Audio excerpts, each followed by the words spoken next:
In this video, we're going to look at a discussion and how to put them into a project, but also the useful tools of the discussion.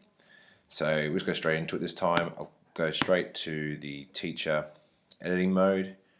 Here is so we're in the U10 course, and this is the project that's been added. So I'll go into my project and add this discussion task to that project. So the discussion is just here. Click on that, and away we go. So the title would just be the title of the discussion. So I'm going to use this more specific example. So this is all about climate change in this example that I'm going to use. Okay, so for this discussion, I've got some content that I want the students to access and view. Happens to be a YouTube video, so I'm going to use that tool. This could be any resource that I found that I want to insert. It doesn't have to be a YouTube video. In this case, it is. So that would go there. I could add further attachments if I wanted to. And instructor notes, this is more instructions on how to view the content, but also maybe some specifications how I want them to answer. So I could tell them maybe first word must be agree or disagree.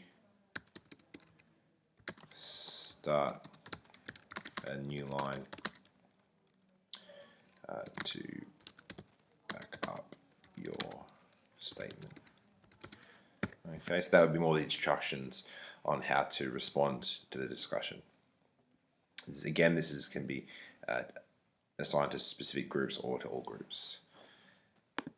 The data, this is the same for almost any task, so I could change the thumbnail, add more descriptions for other teachers that want to look at the task. I can assign objectives to it, and I can make it gradable and add scores for it too, and a due date. So discussion settings is probably what we want to look at in a bit more detail though.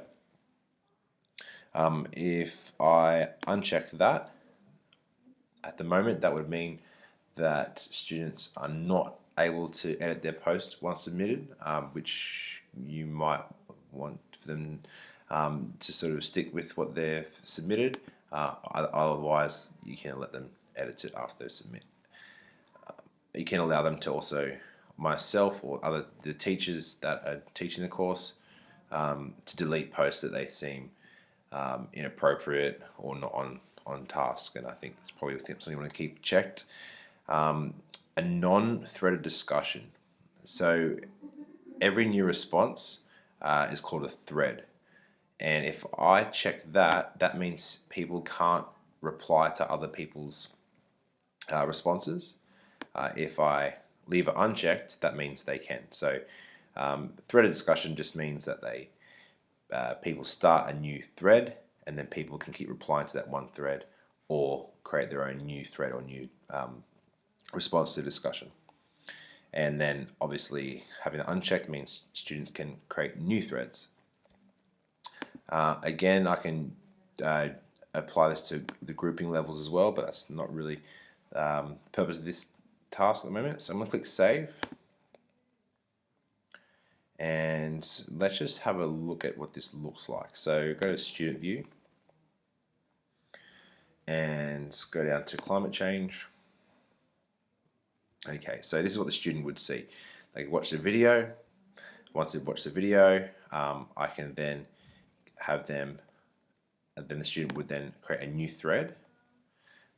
In this case, I'm the teacher, but I can actually add my own threads as well.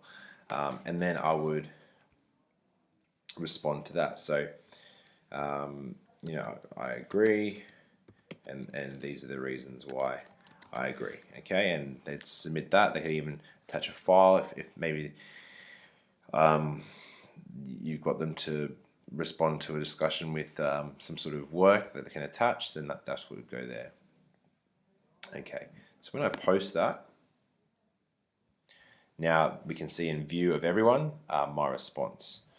And let's go to over here where we can see reply. So this is that threading idea. So I've started a thread here, and other students and myself can reply to that and maybe disagree or pick out points that they don't like and post that. So no, you are wrong.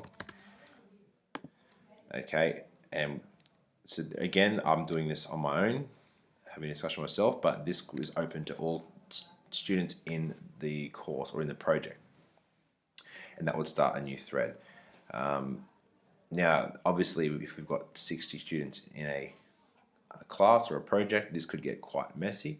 What we can do is use these tools up here to collapse and expand everything, which is useful.